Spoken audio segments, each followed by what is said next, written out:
Hey there guys, alright, today we are back with some more geography now.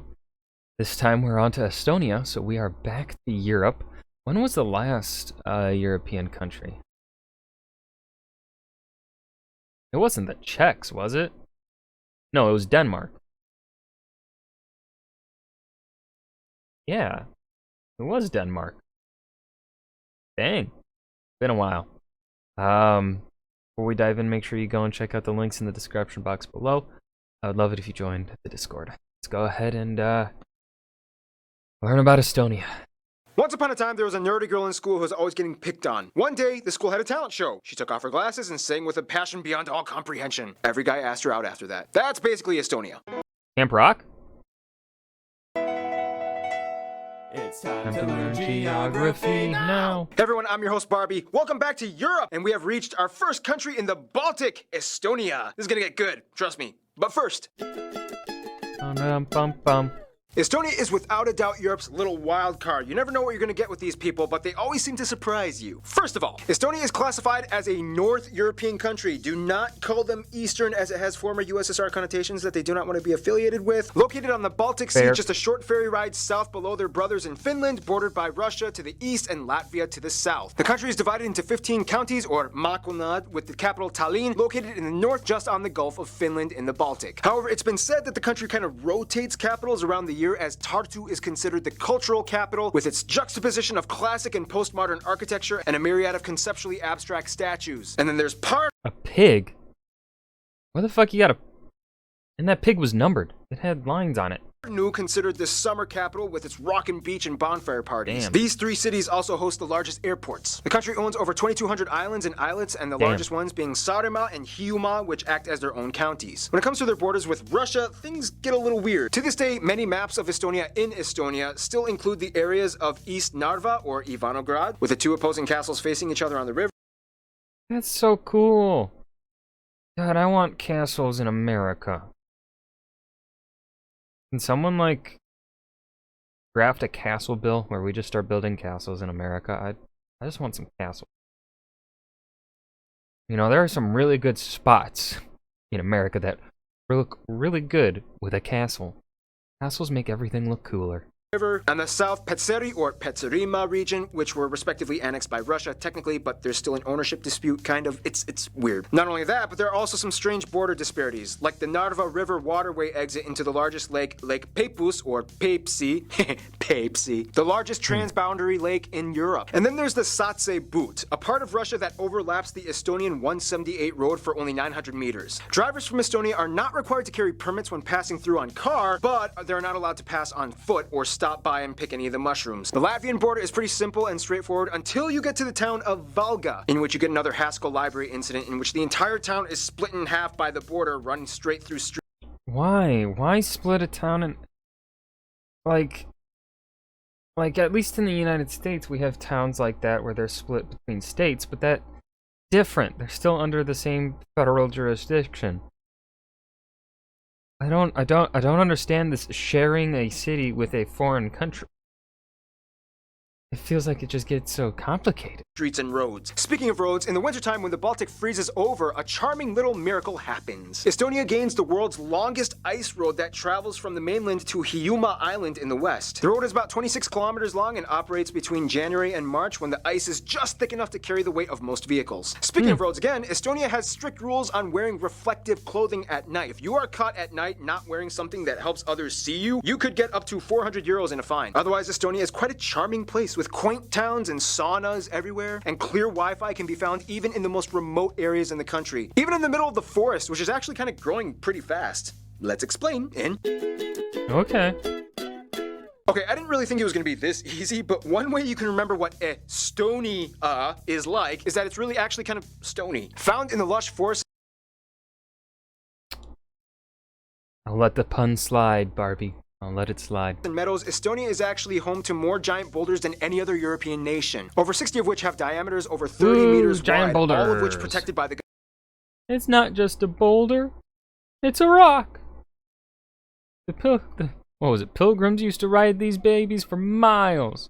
government. Not only that, but Estonia also has more meteorite craters per square kilometer than anywhere else in Europe for some reason. The most notable ones being the Kali craters on Saaremaa Island and the massive 8-kilometer wide Neugrund crater under the sea with impact residue pieces found all over the coast of Osumar in the north. And not only that, but Estonia is also Europe's largest shale oil producer, second in the world after China, with most of the rocky deposits found along the north and northeastern parts of the country. By the way, little side note, shale oil is an unconventional source of fuel in which the oil is trapped in rock fragments and extracted in a process that adds hydrogen to remove impurities. Simply put, Estonia is pretty lush and beautiful. They're actually going through a reforestation phase right now, partially thanks to the declining population, in which now over half of the entire country, some numbers estimate over 60%, is covered in forest. Estonia is generally flat. I mean, the highest point, Suurmunamägi, or Egg Mountain, is only 318 meters tall, and at over 1,400 they have a ton of lakes and even more small ponds. The rest of the country is comprised of open bogs, fens, and wetlands. They're never short in supply of fresh, boggy mud. And waterfalls, oh my gosh, some amazing ones like in Balaste, Yagala, and Keayoa Falls are some of the most pristine, magnificent nature sites. But definitely try not to miss out on the national animal, the charming blue barn swallow. In terms of produce, Estonia is a very hearty meat and potatoes type of country, with national dishes like blood sausage and lingonberries, and raim or Baltic dwarf herring.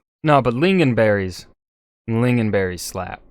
They love that hard liquor, and it comes really cheap too. Because the alcohol is expensive and highly regulated by their government, Finnish people typically take the 45-minute ferry to Estonia simply to just buy cheap alcohol and come back. I'm not even joking. Oh, Estonia, you people are so unique. Let's tell the world who you are. Bum, bum, bum.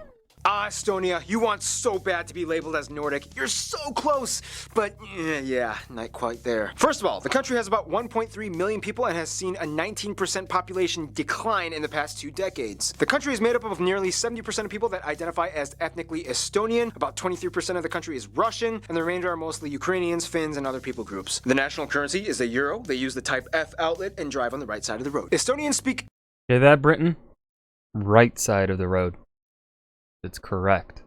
Estonian, a Uralic-based language in the same group as Finnish. Hungarian is technically a far-off distant cousin that they kind of lost contact with. Almost every Estonian I talked to has said that they can probably understand Finnish better than the Finns can understand them due to the fact that they have regular access to Finnish TV, whereas the Finns don't have Estonian. If they listen very hard, they might be able to have like a very basic conversation with each other. However, to speed things up, they usually just speak English. By the way, Estonia is fairly English-friendly as it is taught in schools and most of the younger generation can carry on a decent conversation. Now, culture-wise, Estonia may be small, but is packed with detail. First of all, throughout history, they were either subject to the Danes, Swedes, and the Germans, or the Russians, until finally they gained independence from the Soviet Union in 1991, literally by singing. Seriously. In 1987, Estonia was the first Soviet republic to defy the Soviet army, and they started to gather in huge crowds and spontaneously started singing Estonian national songs, which were strictly forbidden. And without any bloodshed, eventually won their independence. They gained freedom through song, which is why it's no surprise that at over 133,000, Estonia has the largest collection of written folk songs out of any country in the world. They take singing seriously here. And swinging. Estonians invented the sport of kiiking, which is like when a person gets on a swing with solid arms made of steel with the objective to swing an entire 360 degrees around the fulcrum. Today, Estonia has developed dramatically from its former years. Estonia is a highly tech-savvy country with more startups per capita than anywhere else in Europe. They invented Hotmail, Kazaa, and Skype, which was pretty much invented by Estonians. I mean, there was a Swede and a Dane involved somewhere, but the Estonians did pretty much all of the programming. Now here's the thing, to this day Estonia has the highest prevalence of females to males in the world with 0.84 men for every 1 woman. It's been said the reasoning behind this is because so many of the men were killed during the Soviet times, leaving an influx of women behind. To this day, Estonia also has the highest number I'm moving.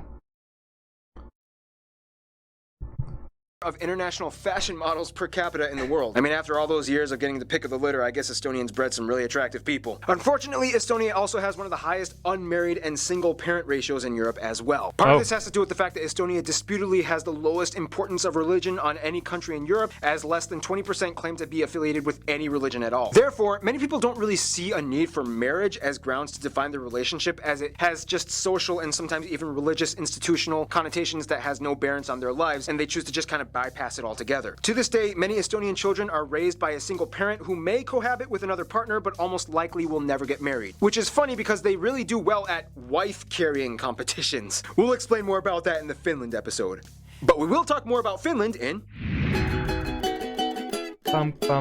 Okay, so since the fall of the Soviet Union, Estonia has pretty much re-revolutionized the entire way that they engage with outsiders. In 2004, they joined the European Union and quickly gained ties to the Nordic countries that they've longed to unite with for like forever. Iceland was actually the first country to recognize their independence, and Estonians to this day even consider themselves Nordic, although the term is kind of debatable with other Nordic countries. Again, after the fall of the Soviet Union, Estonia actually kind of still kept close ties with all the other former states that also gained independence, like in Central Asia, Kazakhstan, Uzbekistan, as well as the Caucasus regions, Azerbaijan, Armenia, and Georgia. It was kind of like, hey, remember the old days when big old Russia used to control us? Well, not anymore. High five, bro! Lithuania and Latvia are kind of like the two friends that they used to play with in the sandbox when they were kids, but then they kind of grew up and kind of stopped hanging out. Lithuania and Latvia are kind of like, Estonia, just accept the fact that you are Baltic, not Nordic. Join us! Their best friends, however, would have to be Finland. Finland is kind of like the bigger brother that has always loved his little sister, but hated seeing her get tossed around from empire to empire. They share the same cultures and general life values and have always been there for each other as the last surviving Uralic peoples on the planet. In conclusion, if Europe was a choir, Estonia would be like that one girl who didn't get any solos, but then gets to sing that one high note that causes the whole crowd to give her a standing ovation. Stay tuned, Ethiopia is coming up next. Very specific comparison there. So yeah, that was yeah, that was Geography Now, Estonia. What to say? I think this was better than the Eritrea episode by far. This might be one of the better ones in my opinion. It felt like there was plenty to say. The way the information was conveyed was also still very interesting. Yeah, that was Geography Now, Estonia. I hope you guys enjoyed. Remember to hit that like button and subscribe for more, and I will see you guys in the next video. Peace.